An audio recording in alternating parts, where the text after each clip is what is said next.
আসসালামু আলাইকুম ভিউয়ার্স, কেমন আছেন আপনারা? আশা করছি ভালোই আছেন। তো ভিউয়ার্স, আজকের এই পর্বে আমি বেগুনের একটি অসাধারণ রেসিপি নিয়ে হাজির হয়ে গেলাম। ক্যাপশন দেখে কিন্তু নিশ্চয়ই আগে বুঝতে পেরেছেন। তো ভিউয়ার্স, আমাদের নিত্য নৈমিত্তিকভাবে রান্না করা সেই বেগুনের তরকারিকে আমি একটু ডিফারেন্ট টেস্ট দিয়েছি। আশা করছি ভালো লাগবে। আমি বাসায় ট্রাই করেছিলাম, খুবই ভালো লেগেছে। তো ভাবলাম যে আমার লাভলি ভিউয়ার্সদের সাথে শেয়ার করে রাখি। আর এখনই বলে রাখছি, যারা আমার চ্যানেলটি নতুন দেখছেন প্লিজ আমার চ্যানেলটি সাবস্ক্রাইব করে রাখবেন আর পাশে থাকা বেল বাটনটি ক্লিক করে রাখবেন পরবর্তী নোটিফিকেশন পাওয়ার জন্য। ভালো লাগলে লাইক কমেন্ট শেয়ার করবেন আর যারা আগেই করেছেন তাদেরকে অসংখ্য ধন্যবাদ। তো চলুন এখন রান্না করে নিচ্ছি। তো ভিউয়ার্স, এখানে আমি এই ধরনের একটি বেগুন নিয়েছি, লাল বেগুন। তো এই বেগুনে বিশেষ করে বিচিটা কম থাকে, যার কারণে এটি ব্যবহার করেছি। নিয়েছি কিছু শুকনো মশলা, হাফ চা চামচ করে মরিচ, হলুদ, জিরে ও ধনিয়া গুঁড়ো, আর হচ্ছে স্বাদ মতো লবণ। এখানে আমি কিছু নর্মাল বাদাম ভিজিয়ে রেখেছিলাম, বেটে নিব, পেস্ট করে নিব। এখানে নিয়েছি একটা মিডিয়াম সাইজের পেঁয়াজ, হ্যান্ড ব্লেন্ডারে ব্লেন্ড করে কয়েকটা কাঁচা মরিচ ফালি, রয়েছে হাফ টি স্পুন আদা ও রসুন পেস্ট। এখন আমি এখানে এই বেগুনটাকে একেবারে মোটা মোটা করে স্লাইস করে নেব। তো আমি এখানে স্লাইস করে নিয়েছি ঠিক এমনটি মোটা করে। পাতলা করা যাবে না, তাহলে রান্নার সময় খুবই ভেঙে যাবে, ভালো লাগবে না। তো ভিজিয়ে রেখেছি 5 মিনিটের জন্য, একটা কষ বের হয়ে যাওয়ার জন্য। বেগুনে যেহেতু একটা কালো ধরনের কষ থাকে। তো আমি পানিটা ঝরিয়ে সামান্য একটু হলুদ আর সামান্য 1 চিমটি লবণ দিয়ে মিনিট 5 জন্য এটা আমি একটু মেখে একপাশে রেখে দিব। তো ভিউয়ার্স, যেহেতু ঠান্ডার সিজন, সবারই কম বেশি ঠান্ডা, আমারও সেই ঠান্ডা লেগেছে, কাশি হয়েছে।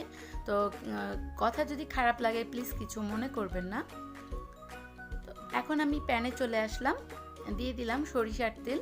এখানে চাইলে আপনি রান্নার তেল ব্যবহার করতে পারেন, তবে সরিষার তেলের কারণে কিন্তু টেস্টটা আলাদা আসে। তো একটু ভেজে নিব, ঢেকে দিচ্ছি যেহেতু ছিটকে না আসে আর প্লাস একটু নরম হয়ে যায়। আমি অল্প আঁচ করে ঢেকে রাখছি। বেগুনটা কখনো ডিপ ফ্রাই করবেন না, আর হাই আঁচেও ফ্রাই করবেন না, এতে খেতে কিন্তু ভালো লাগে না। তো উল্টে দিয়েছি, অপর পাশে আমি এভাবেই সেমভাবে একটু ঢেকে রেখে অল্প আঁচে ভেজে নিলাম। এই অল্প আঁচে ভাজার কারণেও কিন্তু বেগুনের টেস্টটা আলাদা থাকে, ট্রাই করে দেখবেন।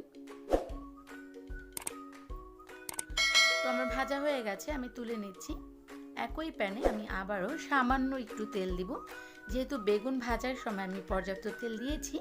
আর বেগুন রান্নার ক্ষেত্রে কিন্তু তেল ভেসে ওঠে, তো সেই ভাজার সময় যা দিবেন রান্নার ক্ষেত্রে কিন্তু অল্প ব্যবহার করতে হবে। তো এখানে কাঁচামরিচ ফালিয়া আর পেঁয়াজ বাটাটা আমি দিয়ে দিচ্ছি। পেঁয়াজের গন্ধটা যাওয়ার জন্য একটু কষিয়ে নিচ্ছি হালকা। তো এই পর্যায়ে আমি আবার আদা ও রসুন পেস্টটাও দিয়ে হালকা একটু নেড়ে চেড়ে নিব পেঁয়াজ রসুনের গন্ধটা যাওয়ার জন্য। তো গন্ধটা অলরেডি দূর হয়ে গেছে। তো এই পর্যায়ে আমি শুকনো যে মশলাগুলো রেখেছিলাম পরিমাপ করে ওইটা দিয়ে দিয়েছি, আর দিয়ে দিলাম বাদাম বাটা। ভিউয়ার্স, এখানে বাদাম বাটা এবং সরিষার তেলের জন্যই কিন্তু মূলত স্বাদটা একটু ডিফারেন্ট হয়, খুবই ভালো লাগে, আমার কাছে খুবই কিন্তু ভালো লেগেছে। তো দেখতে পাচ্ছেন তেল নেই বললেই চলে, কিন্তু আমি আবারও বলছি, যেহেতু বেগুন রান্নার ক্ষেত্রে কিন্তু তেল নেক্সট টাইমে রান্নার পর একেবারে ভেসে উঠে অতিরিক্ত তেল লাগবে, খেতে ভালো লাগবে না। তো আমি আর কোনো তেল ইউজ করব না এখানে। তো একটু পানি দিয়ে ভালো করে কষিয়ে নিচ্ছি। এই কষানোর ফলে বাদামের একটা স্মেল আসবে, খুবই ভালো লাগবে, আর তেল উপরে উঠে আসবে। তো তেল ভেসে উঠেছে। আর যারা বেগুনে একটু অ্যালার্জি আছে, খেতে অপছন্দ করেন, শুধু একটু চুলকায় সেই কারণে, তো সেই ক্ষেত্রে আপনি একটু লেবুর রস যদি দিয়ে দেন তাহলে আর এই অ্যালার্জিটা আর ইনশাল্লাহ হবে না। এটা হচ্ছে সামান্য একটা টিপস। তো ভালো করে কষানো হয়ে গেছে। তো এখন আমি 1 কাপ পরিমাণ গরম পানি দিয়ে দিচ্ছি, কুসুম গরম পানি। তো যখন পানিটা বলক হয়ে আসবে তখন আমি একে একে সব বেগুনগুলো দিয়ে দিব।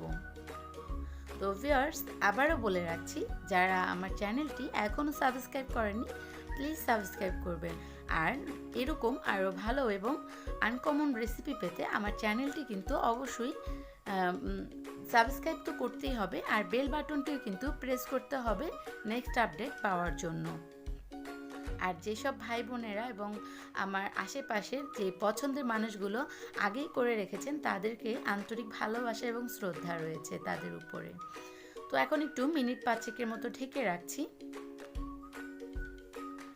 ফিরে এলাম 5 মিনিট পর। ঝোলটা কিন্তু একেবারে গাঢ় হয়ে গেছে। আমি কিন্তু এই পর্যায়ে তুলে নিচ্ছি এবং সার্ভ করে নিচ্ছি।